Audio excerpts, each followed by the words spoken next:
Bonsoir et bienvenue à Equinox ce soir de ce mardi 30 mars 2021. Mars 1985, mars 2021, 36 ans que le RDPC naissait à Bamenda sous les cendres de l'UNC, le parti unique d'alors. Paul Biya, qui venait de prendre les rênes du pouvoir à la suite de la démission d'Amadou Ahidjo, fixait les grandes orientations de cette formation politique naissante. Entre autres, en filigrane, l'ouverture démocratique et la consolidation de l'unité nationale. Quelques phrases mémorables rappellent l'épisode de Bamenda. Il n'est plus nécessaire pour exprimer ses opinions de prendre le maquis, de vivre en exil ou de quitter sa famille. Fin des citations. En 1986, à l'occasion du renouvellement des bureaux des organes de base du RDPC, on enregistre, fait majeur, des candidatures multiples et dans l'analyse des résultats de ces consultations, on observe un taux global de changement de plus de 70%. Le chemin du pluralisme politique est donc tracé par Paul Biya qui confirme sa volonté d'ouverture démocratique en annonçant fin juin 1990 au premier congrès ordinaire du RDPC, congrès alors baptisé Congrès de la liberté et de la démocratie, que le RDPC doit se préparer désormais à une concurrence éventuelle. Puis vinrent les lois de 90 sur la communication sociale et la liberté d'association, entre autres, donnant lieu à un foisonnement de partis politiques, notamment de l'opposition. Aujourd'hui, où en est-on? Le RDPC a-t-il pu tenir cette concurrence? Les objectifs assignés aux partis, s'il y en avait, ont-ils été atteints? 36 ans après la naissance de cette formation politique, le peuple camerounais est-il satisfait de son chemin avec lui? Madame, Messieurs, à 20h, ce sera la grande édition du journal avec JBB, Julien Berthe Bissaï. Après le journal, ce sera la deuxième partie de cette émission d'Equinox ce soir, le débrief. Mais tout de suite, le fait du jour.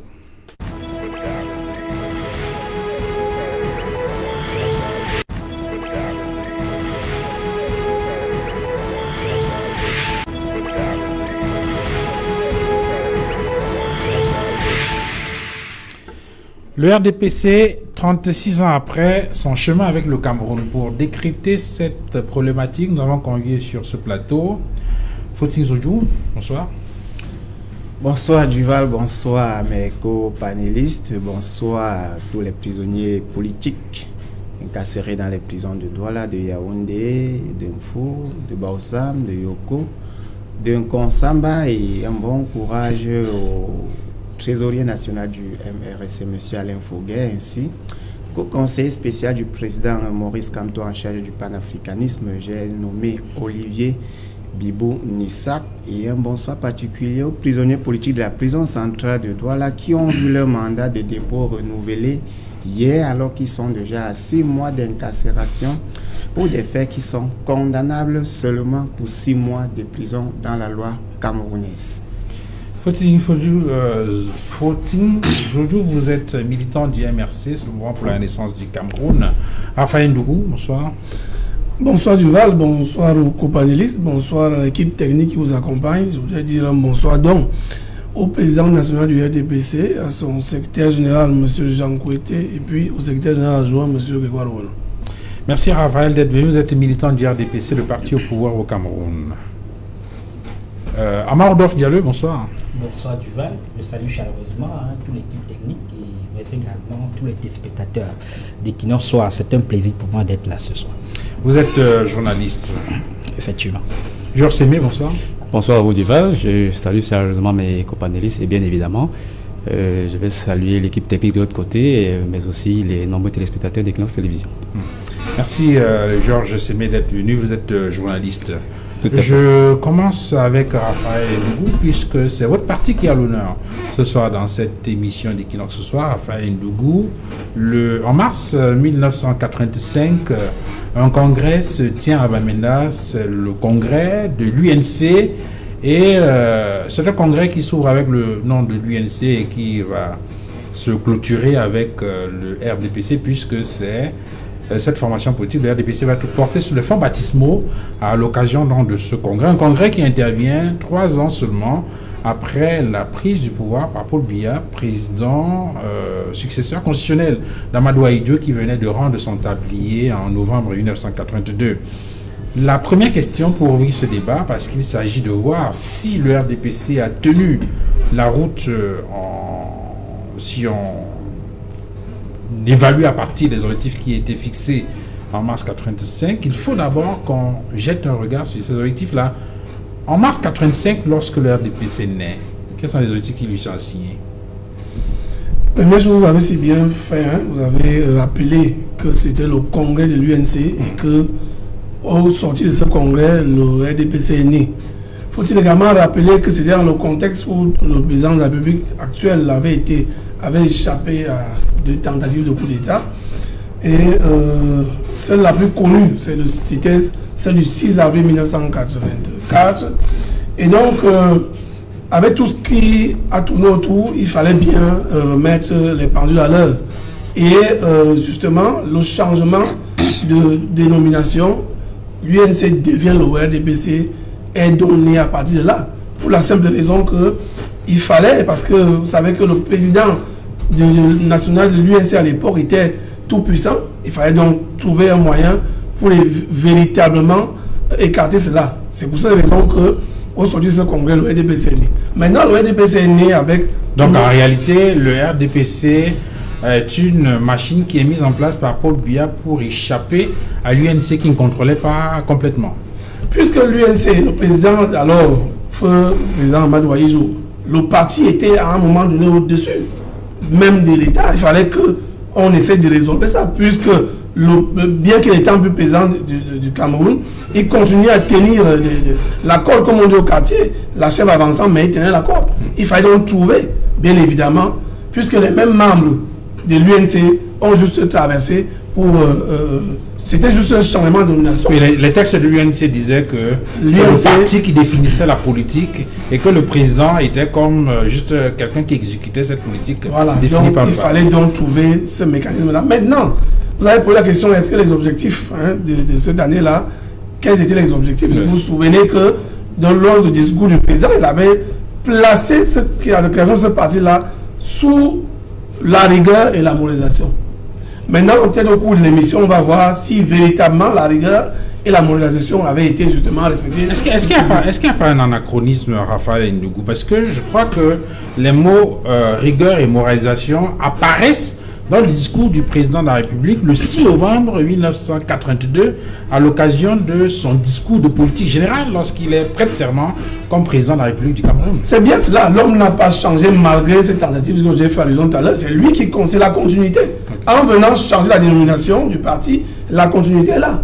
Donc, je ne voulais pas aller très vite pour citer le président dans ce sens, parlant de rigueur et moralisation. C'est pour ça que je dis, de toutes les façons, l'UNC est devenu le RDPC, il y avait donc les objectifs. Maintenant, au cours de l'émission, on verra, est-ce que quelque chose, qu'est-ce qui a changé, qu'est-ce qui a marché, pourquoi ça n'a pas marché, qu'est-ce qui également a marché. On va avoir l'occasion tout à l'heure d'y revenir. Alors, je sais, mais il y a un débat sur la question des objectifs du RDPC au moment de sa naissance.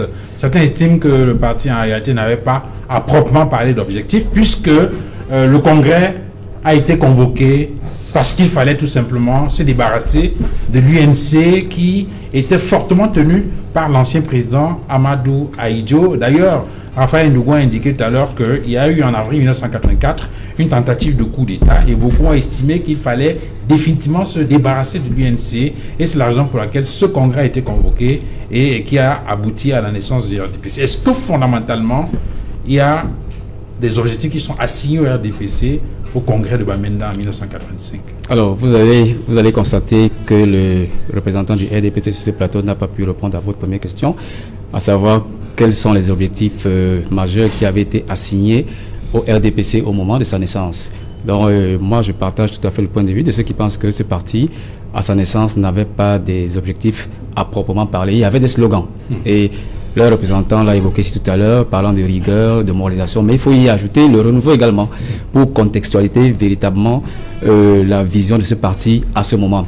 La rigueur, la moralisation, je crois que c'était plutôt des slogans de gouvernance par rapport à la vision politique de gouvernance que le président de la République de cette époque voulait donner à la nouvelle administration qu'il prenait. Mais le renouveau a des relents plutôt politiques. Renouveau par rupture avec l'ancien régime. Et ça s'est matérialisé bien évidemment avec ce congrès où on a vu la naissance, l'enterrement de l'UNC et la naissance du RDPC. À proprement parler, donc il n'y avait pas des objectifs, mais seulement des slogans, rigueur, moralisation et renouveau, pour changer de gouvernance, mais également pour créer une rupture avec l'ancien régime qui était représenté par le feu. On peut peut-être vous retorquer que si le RDPC est né sous les cendres de l'UNC, ou si vous voulez vous dire de façon triviale que l'UNC est devenu le RDPC, on peut peut-être considérer donc que les objectifs de l'UNC, lorsque cette formation politique est créée le 1er septembre 1966, sont les mêmes que ceux du RDPC qui apparaît donc en mars 1985 à Bamenda. Le représentant du RDPC l'a évoqué tout à l'heure. Il y a une mutation idéologique avec la création du RDPC. Mais c'est la même ressource humaine qui a migré d'un parti à l'autre. Mais seulement, il faut noter que avec l'arrivée de M. Biya à la tête du RDPC, puisque c'est lui qui a créé le RDPC, il avait une autre vision. Cette vision était celle de rompre définitivement avec l'intelligentsia qui a laissé l'intelligence en politique de l'ancien régime. Et je crois que tout à l'heure, le représentant du RDPC a dit, voilà, monsieur Nougou a dit que on a constaté qu'il y avait une prédominance du parti de l'UNC sur la République en elle-même. Donc, il fallait absolument procéder à cette rupture idéologique. Et je pense que, comme je le disais tout à l'heure, il n'y avait pas de vision claire à donner en termes d'objectifs au parti. Il fallait plutôt créer la rupture avec l'ancien régime, et c'est ce qui a été le cas pendant au moins 5 années des premières prises de pouvoir de M. Biya. Sur le contexte et peut-être les objectifs Armand Diallo, est-ce que vous avez une ou deux choses à ajouter?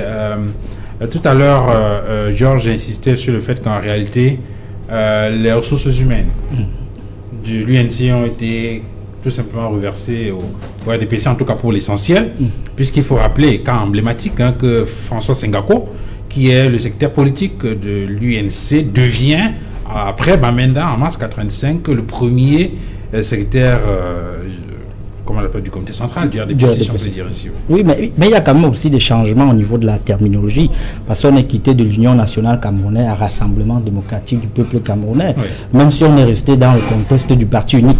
Parce qu'il faut voir que en 85, on est encore quasiment un peu dans le contexte du parti unique, mais il y a une volonté quand même de donner de montrer que on approche véritablement l'ère de la démocratie. Voilà. Donc il y a cette volonté-là. On va voir que quelques années plus tôt, le Cameroun fait un retour quasiment un peu au multipartisme. Mais le RDPC naît volontairement sur la base d'un règlement de compte.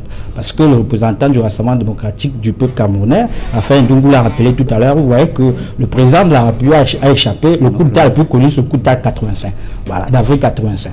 Il a donc échappé. Il y a que, même quand il était président de la République, Aïdjo avait toujours mise notamment au niveau du parti. Lui, il veut donc non seulement changer de domination, mais également implémenter ses marques. Il trouve que je vois qu'avec ses conseillers, qu'il faille d'abord changer le nom. Il a changé le nom, il a donné une volonté démocratique. Maintenant, est-ce que dans les faits, est-ce que cela a pu marcher dans les jours à venir? On essaiera de mieux comprendre tout cela pendant quasiment un peu l'émission. Mais il faut quand même voir que le RDPC est né sur la base d'un règlement de compte. Parce qu'il fallait que le président Paul Biya s'affirme politiquement. Puisque l'appareil politique qui était là était l'appareil politique d'Amadou Aïdjo depuis 60 quasiment. Parce que vous parlez tout à l'heure de 66, depuis 60.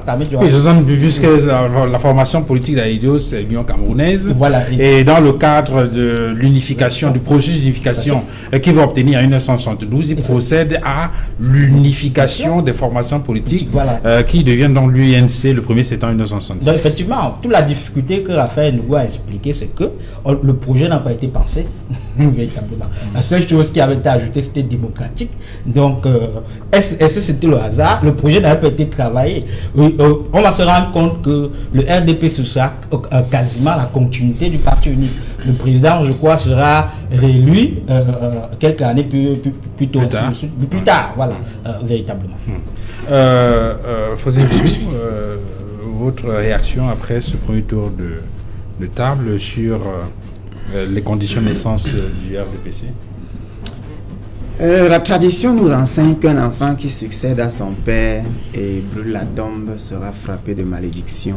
Et justement, le RDPC devient une preuve palpable. Pour preuve, après avoir brûlé l'UNC, parce qu'on comptait créer le RDPC, on a aussi brûlé la Cameco pour créer Camé.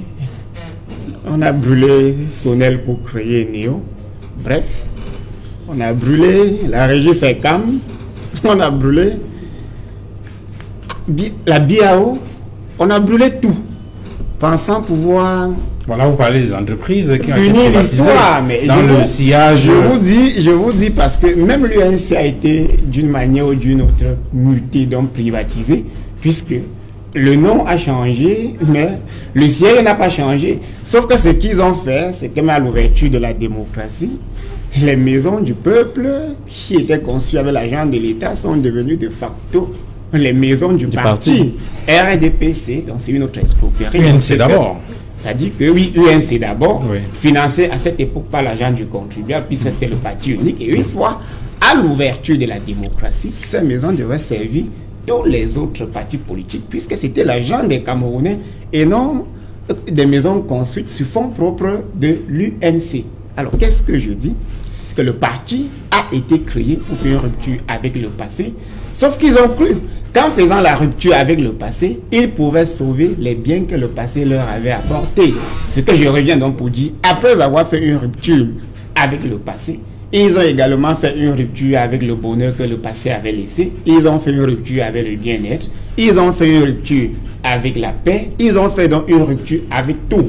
Malheureusement pour eux, ils n'ont pas pu reconstruire de telle sorte qu'on puisse maudire ou, j'aimerais dire, les comparer au passé si ce ne sont que des regrets.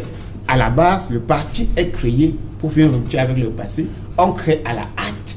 On n'a pas de projet, on n'a pas d'idéologie, on n'a pas d'objectif, on n'a pas d'ambition. On les surcharge des simples slogans, renouveau, rigueur et moralisation. Et après avoir fondé le parti sur la base des slogans, on a passé tout le temps à faire donc une gouvernance de slogans et d'adéquation, grandes ambitions, grandes réalisations, grandes opportunités, grandes ceci, santé pour tous, éducation pour tous. On est alors allé de slogan en slogan tel que le parti avait été fondé en 85. Donc, en grosso modo, lorsqu'on succède à son père et décide de brûler la tombe, on est frappé de malédiction. Le malheur est que le Cameroun a cautionné ça à cette époque-là, et aujourd'hui, la malédiction, nous la subissons tous. Raphaël Ndougou, c'est vrai qu'il y a dans l'UJG, parlant de ce bilan du RDPC, il n'y a donc pas d'objectif précis, en dehors peut-être de quelques slogans, comme l'ont indiqué les uns et les autres sur ce plateau, rigueur et moralisation. Alors, restons peut-être sur ces slogans-là. Est-ce qu'aujourd'hui, vous avez le sentiment que le RDPC a tenu ses objectifs? Bon, je crois qu'il faut d'abord revenir sur... D'ailleurs, vous l'avez indiqué, hein, que les ressources humaines ont migré. Mais il faut dire que le poste de secrétaire politique a continué. C'est-à-dire que M. François Sengako, de regretter mémoire, a continué à être secrétaire politique jusqu'à l'arrivée du tout premier secrétaire général qui s'appelle alors Ebenezer Njomwele. Oui, qui a été secrétaire général entre 1990 c'est lui donc et 1992. Qui a occupé pour la première fois le poste de secrétaire général du RDPC, suivi donc de Joseph Charles Ndoumba et René Mario Sadi, et puis actuellement... Joseph Charles Ndoumba entre 92 et 2007. Très bien. Puis René Sadi entre 2007 et 2011. Et puis actuellement, M. Jean Côté. Maintenant, 2011, il faut dire que je suis content que M. Fauting liste quand même, hein, même si c'est des slogans. Parce que de toutes les façons, on parlait sur la base d'un slogan et puis on réussit quand même à faire quelque chose quand il y a la volonté. Maintenant, entre autres choses également, vous l'avez si bien indiqué également, préparez-vous à la concurrence. Yeah. Il l'avait dit dans le congrès, le président national. Et puis également, il a dit, vous n'avez plus besoin d'aller au maquis. J'aime toujours le dire ici. Parce que M. Fauting s'exprime là aujourd'hui quand même de manière libre. Même si beaucoup estiment qu'il y a eu des luttes, et c'est vrai, il y a eu des marches et ainsi de suite pour que les gens puissent avoir la liberté. De toutes les façons, qu'on le veuille ou non, c'est le président national qui avait dit cela. Que vous n'avez plus besoin d'aller dans le maquis pour vous exprimer. Cela a pris du temps et aujourd'hui on s'exprime. Lorsqu'on ne verse pas dans l'injure, dans la diffamation, on est libre de s'exprimer. Chacun va dans tous les sens, du moins dans le sens qu'il apprécie. Toujours est-il qu'il faut rester soi-même dans sa façon de débattre. Donc aujourd'hui, je crois que beaucoup de choses ont été faites et beaucoup reste à faire.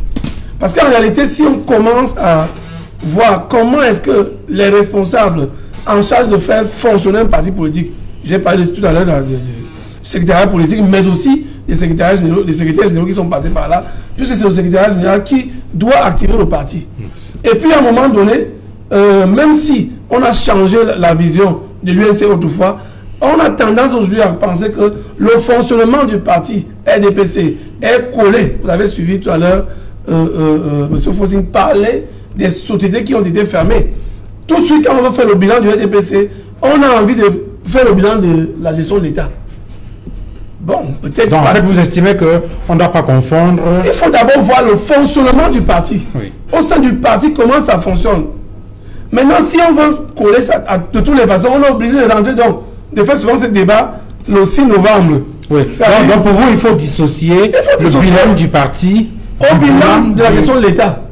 Parce qu'au sein du parti, le fonctionnement du parti, il y a bien de choses qui ont été faites et bien de choses à faire. Or, si on vient là maintenant, on va commencer par parler qu'est-ce qui a marché, qu'est-ce qui n'a pas marché, alors que nous devons questionner qu'est-ce qui marche au sein du RDPC. Avant de donner la parole à Georges, Fotine Zodjou, est-ce qu'il est aisé de dissocier le bilan du renouveau, donc qui commence avec Paul Biya en 1982, et le bilan du RDPC qui naît à Bamenda en mars 1985? Mais si tu accouches un enfant et refuses qu'il sorte de chez toi pour aller se responsabiliser ailleurs, il reste sous ta responsabilité. Donc, toutes ces erreurs sont de facto tes erreurs. Comment pouvez-vous dissocier le bilan du RDPC au bilan de l'État? Même pas seulement au bilan de l'État, au bilan du Cameroun tout entier. Parce que gouverner pendant 35 ans avec des ministres qui ne sortent que d'un parti, des sous-préfets qui utilisent les voitures de l'État pour aller faire des meetings politiques, des universités qui sont politisées, des nominations politisées, des directeurs d'entreprises qui militent dans le même parti, ça voudrait dire que le RDPC s'est substitué à l'État du Cameroun. Pour preuve, lorsqu'on mène un débat sur la gestion de la chose publique, les personnes qui défendent la gestion de la chose publique sont les militants du RDPC qui eux-mêmes se confondent à l'État sur les plateaux de télévision, dans des radios, sur les réseaux sociaux. Alors comment est-ce qu'on peut arriver aujourd'hui, après 35 ans de gestion sans partage, de dissocier le RDPC de l'État du Cameroun? Le bilan du RDPC est le bilan de l'État du Cameroun. Le président du RDPC est éternel à la tête du parti, d'ailleurs il est président naturel, il est éternel à la tête de l'État, il a refusé de partager. Les militants du RDPC font la corruption pour acheter l'électorat, et également ils font la corruption lorsqu'ils gèrent l'État. Donc la manière dont fonctionne le RDPC est la manière dont fonctionne l'État du Cameroun, et comme l'État participe d'une communication non verbale et d'une construction de la pensée globale de la société, le fonctionnement direct de la majorité des Camerounais est devenu comme le fonctionnement du RDPC. Alors, vous ne pouvez pas aujourd'hui, Raphaël, dire qu'on peut dissocier les deux. Les directeurs des entreprises publiques sont militants de votre parti, les ministres sont militants de votre parti, les préfets, les sous-préfets, les gouverneurs, à quelques exceptions, sont militants de votre parti politique. Alors, vous ne pouvez pas dissocier. Vous devez assumer le bilan calamiteux de l'État et comprendre tout simplement que ce que le Cameroun est aujourd'hui, c'est à cause du RDPC. Et comme vous avez vous-même à la création du parti décidé d'allumer une flamme, la flamme a tout consumé. Consumé les mentalités, consumé la morale, consumé la République, consumé la justice, consumé les entreprises, consumé l'éducation, consumé la culture. La flamme a tout consumé. Et ce qui est quand même intriguant, c'est qu'au-delà de ceux qui défendent et de ceux qui critiquent, le Cameroun aujourd'hui, tout le monde subit cette flamme. Pour preuve, vous avez les plus hauts cadres de votre parti qui sont aujourd'hui à la prison de Yaoundé pour détournement de fonds. C'est ça l'idéologie du RDPC, peut-être les objectifs qu'il fallait atteindre. Ah oui, vous parlez justement des personnalités qui sont incarcérées dans le cadre de l'opération d'assainissement de la morale publique. Cela peut peut-être permettre de remonter à 1982, justement, parce que le président Biya parlait de rigueur et moralisation. Georges Sémé, sur le débat de la confusion du bilan du RDPC et de l'État, est-ce que vous y comprenez grand-chose? Oui, bien sûr, parce que le prétexte qui a donné à votre thématique, c'est l'anniversaire du RDPC. Oui.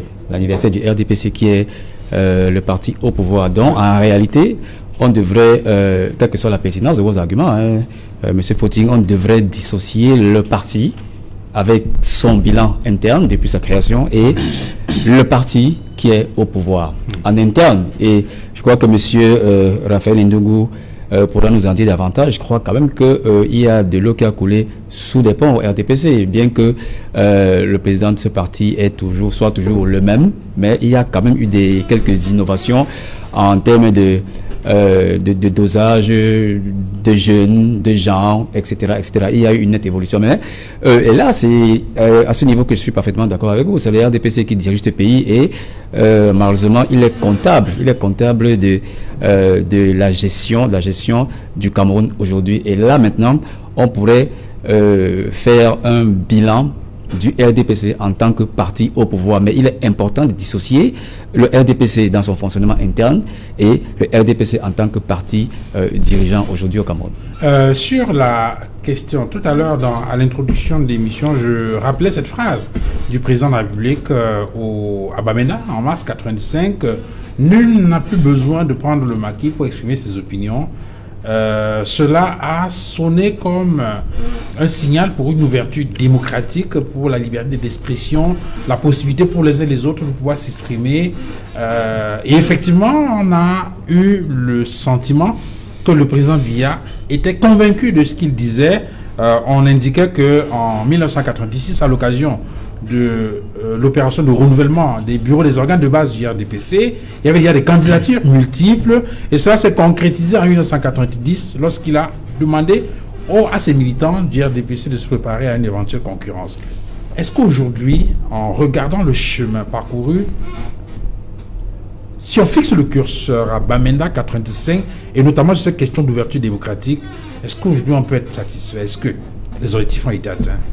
Alors, tout à l'heure, le débat était entouré sur la question des objectifs et on a abouti à ce qu'il n'y avait pas véritablement d'objectifs, rien que des slogans. Et dans mon analyse, je disais qu'il y avait des slogans extrêmement politiques et des slogans administratifs. Les slogans administratifs portaient sur la rigueur et la moralisation parce qu'il fallait refaçonner cette fonction publique qui avait été laissée par l'ancien régime. Et le renouveau était strictement interne au RDPC parce qu'il fallait donner du sang nouveau à ce parti qui avait encore une prédominance de l'ancien régime. Maintenant, sur le bilan, je crois qu'il faut faire un bilan disséqué, un bilan politique, un bilan économique, un bilan social et un bilan même sur la gouvernance qui intéresse particulièrement mon ami Fauting Zodou. Sur le plan politique, je pense qu'il y a eu des avancées certaines, il y a des avancées réelles et vous avez bien fait de placer les années 90 qui ont été un véritable tournant pour le Cameroun et au cours desquels le président de la République a laissé entrevoir qu'il allait avoir des ouvertures. Et ces ouvertures émanaient, certes, des facteurs internes, mais surtout des facteurs exogènes au Cameroun parce que il y avait un fort vent de liberté qui soufflait non seulement à l'étranger, mais également, non seulement dans les pays occidentaux, mais également en Afrique. Et c'est la raison, c'est ce qui a justifié cette impulsion qui a été donnée par le président français Mitterrand en rassemblant la plupart des chefs d'État africains afin de leur inculquer une nouvelle impulsion démocratique et de liberté et de respect des droits de l'homme à donner dans leurs pays respectifs. Et c'est la vision du discours de la Baule. Effectivement. Et le président Paul Biya avait déjà vu juste, sentant venir ce vent de la liberté, l'avait annoncé d'abord en interne au sein du parti, mais également au peuple camerounais. Ça a abouti à ce qu'il y a eu certaines avancées en matière politique. D'abord sur la forme de l'État, il y a eu des révisions constitutionnelles que nous avons observées. Il y a également eu une avancée textuelle, des avancées textuelles sur les droits de l'homme, les lois sur les libertés, les années 90, etc., etc. Mais il y a eu de nettes avancées également en ce qui concerne la gouvernance même, la gestion même de la chose publique.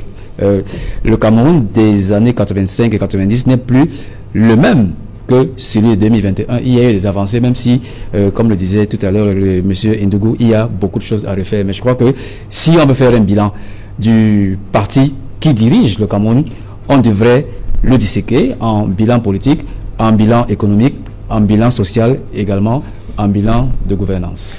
Compte tenu de ce que nous n'avons pas beaucoup de temps pour faire le tour de toutes ces questions-là, je reviens à Rodolphe Diallo sur cet aspect. J'ai parlé tout à l'heure de cette volonté d'ouverture démocratique du président Biya.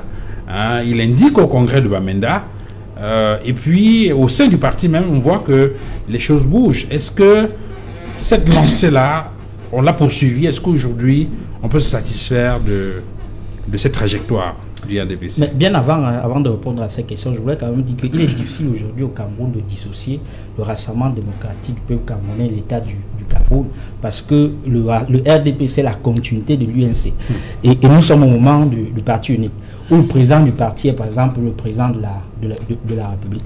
En ce moment-là, ce président de la République, en même temps, qui est le président du parti, qui gère les affaires de la nation. On a regardé cela. Quand vous regardez aujourd'hui au niveau de la technostructure de l'État, il y a eu un moment où quand le président de la République sortait notamment pour ses voyages ou pour des déplacements, il y avait une personnalité qu'on ne pouvait pas hiérarchiser, notamment au niveau de la nomenclature de l'État, le secrétaire général du RDPC. C'est-à-dire que quand on classait d'un côté le président du Sénat, le président de l'Assemblée nationale, et qu'on mettait le délégué du gouvernement Timevuna, il y avait un secrétaire général du RDPC qui venait se greffer à côté. On ne comprenait pas trop comment, dans un pays démocratique, où il y a plusieurs partis politiques, qu'un secrétaire général d'un parti doit venir recevoir un président de la République. Donc à ce niveau-là, c'est quand même, il est difficile de dire qu'on peut dissocier le bilan du RDPC, de l'État du Cameroun. Autre chose, regardez comme le RDPC fonctionne. Quand par exemple, il y a au moment des élections, vous voyez qu'il y a des circulaires internes au parti, on adresse aux délégués départementaux, aux délégués régionaux, aux directeurs d'entreprise et d'État. Dans les administrations déconcentrées des ministères. Effectivement, que le RDPC leur demande de cotiser pour le bon fonctionnement du parti. Ouais, qu'à un moment donné, ça devient un peu délicat. Et dissocier le fonctionnement du RDPC de l'État du Cameroun, ce serait faire du banditisme politique. Maintenant, pour revenir sur ce qu'on appelle l'ouverture démocratique, le président de la République était obligé, parce qu'il faut quand même voir que José m'a rappelé tout à l'heure, c'était les mouvements, c'était le vent de l'Est, c'était un contexte en Afrique, c'est comme un peu ce qu'on avait appelé le printemps arabe, c'est-à-dire que les peuples de l'intérieur bouillonnaient, on voulait le changement, on ne voulait plus le parti unique. Et le président de la République était donc obligé de faire comme ce qui se passait véritablement dans les autres pays. Et il a donc cédé au retour du multipartisme. Il n'a pas offert la liberté aux Camerounais. Il a été obligé de redonner cette liberté de penser là pour qu'il y ait une pluralité démocratique. Parce qu'il y avait cela bien avant 82, bien avant 85, ou pas de 82, date de son accession véritablement à la magistrature suprême. Maintenant, dans les faits, vous allez voir que on peut parler comme on parle ici librement, mais des fois tu peux sortir là, on te muselle, ainsi de suite. Vous allez voir que le RDPC fait tout pour museler les autres partis politiques, et ce n'est pas Raphaël Ndougou qui va démentir que le RDPC n'est pas un parti réellement démocratique. Parce que mon voisin de droite, il est du MRC. Vous allez quand même voir qu'ils sont allés à un moment pour jouer le jeu, ils voulaient installer leur parti dans le sud, à l'est, ainsi de suite. Ils ont été bloqués à l'entrée de la ville. Un ministre a même dit que c'était le centre granitique du Rassemblement démocratique du peuple camerounais. Donc, la démocratie suppose l'acceptation de l'autre, l'acceptation de la différence. Le pluralisme, si vous bloquez, si vous dites que vous êtes un parti démocratique et que vous estimez que dans une région du pays, il y a un autre parti qui ne peut pas venir s'installer, ça montre quand même qu'il y a une sorte de démagogie et que le Rassemblement démocratique n'est pas forcément démocratique. Donc, pour dire quand même qu'il y a des libertés assez véritablement masquées, mais le Rassemblement démocratique du peuple camerounais vit, c'est un parasite qui vit au joug de l'État du Cameroun, avec tout ce que j'ai dit tout à l'heure. Et les libertés, certes, on peut avoir au niveau des médias, ainsi de suite, mais la liberté effective, comme on dit dans une démocratie, même si c'est un construit, n'est pas encore véritablement une effectivité. La justice n'est pas encore véritablement libre chez nous. Donc vous allez voir que, regardez par exemple, il y a un cas d'un ancien militant du Rassemblement démocratique peuple camerounais, ancien directeur général de la télévision du contribuable du Camerounais, où on nous dit qu'il a eu la grâce. On ne sait pas si c'est un arrêt de poursuite, ainsi de suite. C'est un silence total. Les gens se réjouissent. Ouais. Bon, c'est vrai. Il n'y a pas cette liberté. Il n'y a même pas que ça. Il y a plusieurs choses qui montrent quand même que... Alors on va permettre à Raphaël peut-être de dire... Alors Raphaël, comme ça, le RDPC, le Rassemblement démocratique du peuple camerounais, n'est pas démocratique. Disons que vous allez vous rendre compte que au cours des 45 premières minutes, on sera obligé de prendre à gauche et à droite. Pourtant, il est question de parler du bilan du parti. Bien sûr. Maintenant, moi, justement, bien puisque nous tendons vers comment je vais appeler ça, dire que on veut prendre le parti et prendre la gestion de l'État. D'accord, allons-y. Mais il se trouve que... Non, ce n'est pas la même chose. Je viens de me rendre compte que vous êtes également... Ça ne peut pas être la même chose. Pourquoi je le dis? Ah bon, comment ça? Oui, puisqu'il affirme que les militants, les cadres du MRC sont allés installer, je ne sais pas, un comité ou bien des militants du côté du Sud. Et liberté passée, oui, c'est passé. C'est vrai qu'il a aussi parlé d'un ancien cadre du RDPC qui est à la prison. J'y allais justement. Est-ce que quand ces militants du MRC allaient dans le Sud, ils allaient installer les arbres ou bien ils allaient installer les hommes? Sinon, il y avait des hommes là-bas, ça veut dire que ces hommes-là préparaient le terrain pour accueillir leurs responsables. Ce n'est pas ça le débat. Non, s'ils sont bloqués, ça veut dire qu'ils n'ont pas de militants. Parce que les militants auraient dû se soulever pour dire non, nous attendons nos responsables. Mais ce n'est pas ça le débat. Vous avez également parlé de l'ancien directeur général de la CRTV. Nous avons d'ailleurs dit que ce n'était pas normal, puisqu'il était malade, il fallait qu'il aille se faire soigner. Mais il se trouve que dans le cadre justement de la rigueur et la modernisation là, justement, le président Biya avait dit, c'est parce que tout ce que vous entendez là, au départ, il n'y a pas ces militants. Quand il y a ces militants, vous n'avez plus besoin de l'homme maquis, parce que autrefois, dans l'UNC, on ne s'exprimait pas. Oui, c'est vrai qu'au moment où il le dit, il y a beaucoup de Camerounais qui sont en exil. Le parti unique, la dictature. Je continue de vous dire, ça veut dire qu'on ne s'exprime pas. Permettez-moi. Voilà. Étant membre de l'UNC à l'époque, on ne s'exprime même pas. Parti unique. Je voulais qu'on se comprenne. Oui, ça c'est vrai. On dit que si. On sait faire en sorte qu'on ne peut pas s'exprimer. Oui, absolument. Oui, parce que au moment où il le dit, au moment où il le dit, Abameda, effectivement, il y a beaucoup de Camerounais qui sont en exil. Je continue de Et c'est vrai que lorsqu'il a pris le pouvoir en 82, dans ses premiers discours, les gens ont compris qu'il y a un autre Cameroun était possible et il y a beaucoup qui ont commencé à revenir au pays. Et il faut quand même dire aux Camerounais que la dictature, c'est la terreur. Celui qui parle, c'est le Léviathan, c'est-à-dire le président. On fait la dictature sur le plateau. Non, c'est pas de dictature. Non, c'est Raphaël sur le plateau. C'est Raphaël qui a la parole. Non, la dictature. Non, c'est Raphaël qui a la parole. S'il vous plaît, s'il vous plaît. Je voulais expliquer. Ah non, c'est Raphaël qui a la parole. Quand le président, il s'adresse d'abord à ses militants, parce qu'on connaissait le contexte dans lequel on vivait à l'époque. Je vous dis que même si vous avez la carte de membre, il n'était pas facile de prononcer le nom du président national. Figurez-vous que le président actuel du RDPC était vice-président. Maintenant, quand il parle encore de la concurrence, préparez-vous à la concurrence, effectivement, le vent dont vous parlez venait déjà. Et il ne fallait pas que ces militants soient surpris. Et justement, parce que le vent vient, il faut que vous vous préparez.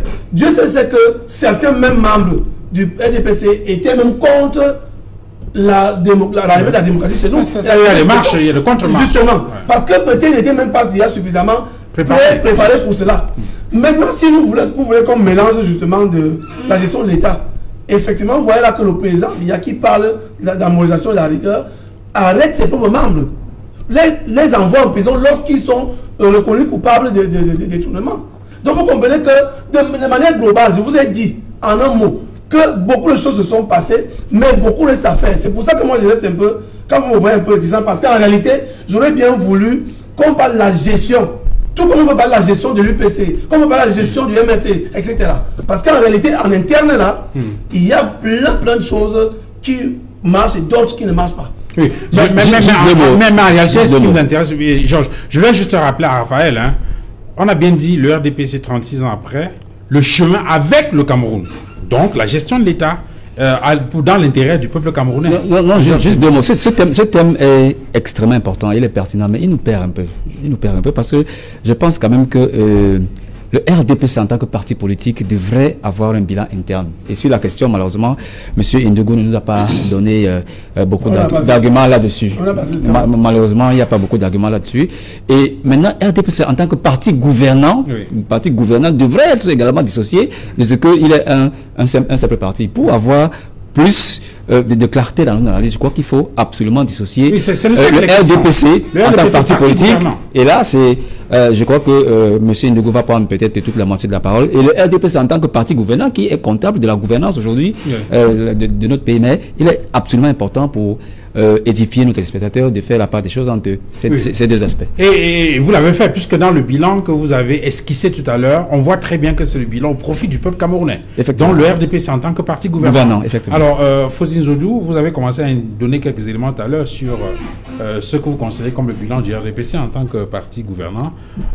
C'est vrai que vous avez caricaturé un tout petit peu en indiquant que tout a été brûlé, mais il y a quand même des choses qui ont été relevées par Georges Sémé tout à l'heure sur la marche quand même vers l'épanouissement du peuple, les acquis, la consolidation de la Constitution nationale, entre autres, non? Quand Rodolphe Diallo dit qu'aujourd'hui on peut quand même s'exprimer sur un plateau, moi je pense qu'il est important de faire une différence entre la liberté de parler et la liberté d'expression. L'expression n'est pas toujours verbale. L'expression, c'est aussi la manifestation, la marche, l'écriture, le militantisme. On exprime une opinion. Pour exprimer une opinion, on ne passe pas toujours par le langage. Vous savez, il y a un monsieur en prison qui s'appelle Paul Chouta. C'est-à-dire que quand vous parlez du bilan, il a 2 ans de prison accusé de diffamation sans procès. C'est-à-dire qu'on l'accuse de diffamation. La loi prévoit qu'on condamne quelqu'un pour diffamation de 2 à 6 mois. C'est pas moi qui l'ai écrit, c'est le RDPC qui contrôle le Parlement. Alors, on t'accuse de diffamation et tu fais 2 ans. Juste parce que tu as diffamé. Non seulement on ne te juge pas, mais on t'oublie. Il y a d'autres, on l'appelle Siddiq Sango. Ils sont comme ça des milliers. Voilà ceux du MRC. Rien n'a changé au niveau de l'ouverture aux libertés. Il y en a aussi des militants du RDPC qui les libertés, oui, mais ils sont parce qu'ils ont volé. C'est différent de ceux qui sont exprimés.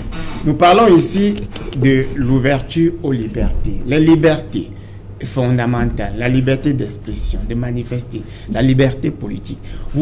C'est-à-dire que quand on regarde dans le fond, le RDPC a accepté l'ouverture à la démocratie malgré lui. C'est-à-dire que la gestion du parti en interne, tout comme la gestion du Cameroun, ne fonctionne que sur la base de l'embuscade. Il n'y a pas de plan.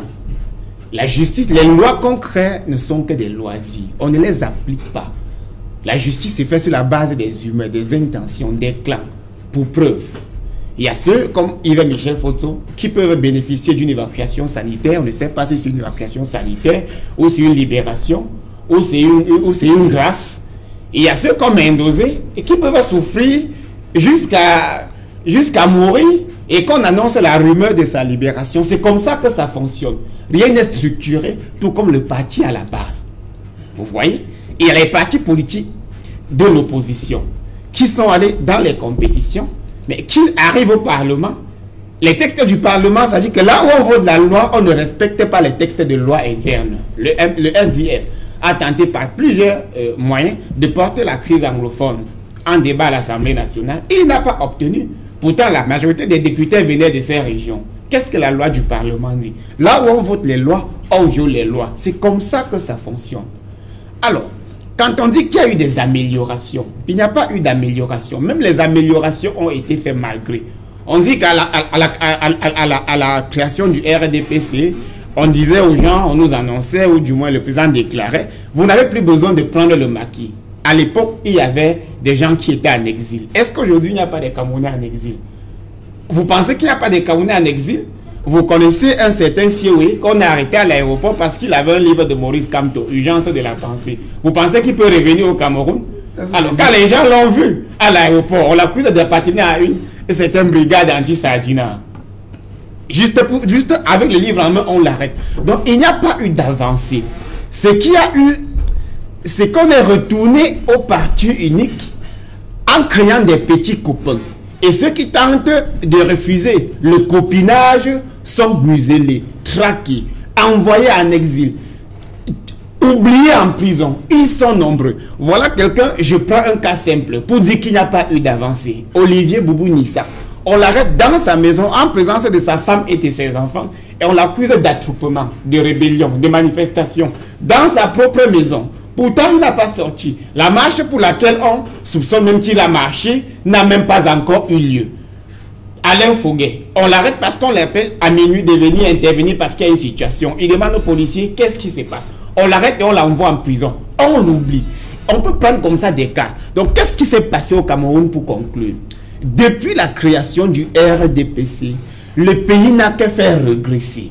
Maintenant, parlant de leur cuisine interne, moi ça ne me concerne pas. Mais je sais qu'une femme qui crie sur le marché en agressant les passants, crie aussi à la maison en agressant son mari, en agressant les enfants, son beau-père et sa belle-mère. Vous ne pouvez pas me dire que la gestion calamiteuse de l'État est le contraire de la bonne gestion au sein du RDPC. Je conclue en disant, si tous les ministres du RDPC, peut-être la majorité, bref, une bonne partie s'est retrouvée en prison pour avoir détourné l'argent, volé, magoué, pratiqué la corruption, c'est parce qu'ils avaient l'habitude de pratiquer cette même corruption et ce vol au sein du parti. Mais comme dans le parti, ce sont des amis, des frères. Ces ministres ne sortent pas de loin. Ils sortent du RDPC et on ne peut pas sortir d'une maison où on fait les bruits pour aller faire la paix à l'extérieur. C'est pas possible. Alors, Georges Sémé, le président Biya, lorsqu'il prend le pouvoir en 1982, il y a un coup d'État en 1984. Il faut quand même rappeler qu'avant le coup d'État d'avril 1984, il y a un congrès de l'UNC qui s'est tenu le 14 septembre 1983. Et il semble que c'est au cours de ce congrès, effectivement, que tout a basculé, où le président Idio a senti, effectivement, qu'il avait perdu le contrôle du parti. Et les analystes disent qu'il est parti. Il y a eu le coup d'État, donc, qui intervient en avril. Le président Biya organise avec les autres le congrès de Bamenda. Au cours du congrès de Bamenda, il parle donc de cette ouverture, de la possibilité pour les uns et les autres de s'exprimer sans plus prendre le maquis. En 1986, il y a le renouvellement des organes de base du RDPC. Il y a des candidatures multiples. On sent qu'il y a le pluralisme qui commence à naître. En 1990, il y a les lois sur les libertés. Et il y a surtout cet appel à se préparer à la concurrence. Le sentiment qu'on a, c'est que quelques temps après, la machine s'est grippée. Qu'est-ce qui s'est passé? Est-ce que vous avez le sentiment qu'on est resté sur le même élan ou bien qu'à un moment donné, il y a quelque chose qui n'a pas marché? Alors d'abord, les premières années de M. Biya à la tête du Cameroun étaient marquées par sa volonté d'asseoir ses hommes. D'abord, asseoir ses hommes, asseoir sa politique, asseoir sa vision, asseoir ses idéaux. Je crois que ça a pris au plus 4 ans avec les slogans que nous avons cités tout à l'heure. On ne va plus revenir là-dessus, mais il y a eu ce grand facteur qui venait de l'étranger avec ce vent de la perestroïka qui a soufflé d'abord du côté de l'Asie, en Europe de l'Ouest, qui a eu malheureusement, heureusement, des implications ici en Afrique. Et le président de la République Biya était obligé d'épouser ce vent et avait presque les pieds et poings liés d'annoncer une avancée démocratique. Et tout à l'heure, je parlais de cette concertation de la BOL qui a finalement abouti à ce nouveau vent démocratique au Cameroun et dans d'autres pays africains. Ça, c'est sur le plan politique. Mais il est important de questionner également la gouvernance même de M. Biya lors de ses premières années. Et c'est là où je reviens sur la rigueur et la moralisation. Il s'agit là, en effet, d'apporter une autre vision de l'administration sur la base de ce qu'a laissé l'ancien régime. La rigueur, ça veut dire qu'il faut être plus rigoureux dans la gestion de la chose publique, et la moralisation, ça veut dire qu'il faut apporter une autre façon de gérer la chose publique. Et malheureusement, après 36 années, aujourd'hui, c'est vrai, je n'utiliserai pas le mot amélioration des votings audio, mais il y a eu des évolutions. Il y a eu des évolutions notables sur le plan politique. Il y a eu des évolutions sur le plan de la gouvernance, mais bien évidemment, il y a encore beaucoup de choses à refaire, à parfaire. Et c'est là que je prends le cas, par exemple, de la situation qu'a tout à l'heure évoqué Armand Diallo sur la justice au Cameroun, qui est un véritable problème aujourd'hui. Et il y a quelques semaines, lors de la rentrée judiciaire dans notre pays, le président de la Cour suprême lui-même a évoqué la situation de la justice au Cameroun qui était minée par la corruption, qui était minée par les lenteurs administratives. Et tout cela peut être vérifiable dans d'autres domaines qui font qu'on s'interroge aujourd'hui, 36 ans après, sur le RDPC en tant que parti gouvernant de notre pays. Enfin, le goût peut-être en quelques secondes avant qu'on ne retrouve le plateau du 20h. Non, mais écoutez, le président Biya avait dit à ses militants, quand je vous dis que le président s'adresse à ses militants, qu'est-ce qu'il dit? Il dit, le RDPC n'est pas un parti d'état-major. Nous sommes à l'ouverture de la campagne, je crois, à Maroua. Et puis il dit, les voleurs à col blanc, les détourneurs de fonds publics, ils rendront gorge, il s'adresse à ses militants. Et lorsqu'il passe à l'action, on a comme l'impression que c'est devenu le dictateur et ainsi de suite. Même si je suis d'accord, parce que nous parlons de ça tous les jours sur les mêmes plateaux, où nous disons que la justice, il y a un problème. Quelqu'un va passer 1 an, 2 ans en détention provisoire et ne pas être jugé. Nous ne sommes pas d'accord avec ça. Ok. Alors, on aura l'occasion de revenir sur ce développement dans la deuxième partie d'Equinox ce soir. Ce sera après le journal de 20h qui sera présenté par Julien Berthe Bissay, que nous retrouvons tout de suite. Julien Berthe, bonsoir. Bonsoir Duval Fangois, bonsoir aux téléspectateurs d'Equinox Télévision. Alors, la vitrine du 20h ce soir. 2 titres au menu du 20h. Tout d'abord, la cérémonie d'investiture du président centrafricain, le professeur Faustin Archange Touadéra, devant ses pairs et hautes personnalités. Il a promis d'œuvrer pour le développement économique de son pays pour les 5 prochaines années. Cependant, il a mis en garde les hommes politiques qui œuvrent avec les groupes armés pour déstabiliser le pays. Vous l'écouterez au 20h. Et puis, autre fait majeur de ce journal, c'est le mouvement de protestation des employés de la société en charge de la distribution de l'énergie électrique à Bafoussam. Ils sont sortis en masse ce matin pour dénoncer les mauvaises conditions de travail du Val. Voilà, ce sera donc les grandes articulations du journal de 20h dans quelques minutes avec JBB, Julien Berthe Bissay. Et juste derrière ce journal de 20h, nous vous retrouverons pour la deuxième partie d'Equinox ce soir, le débrief, avec nos invités sur le plateau.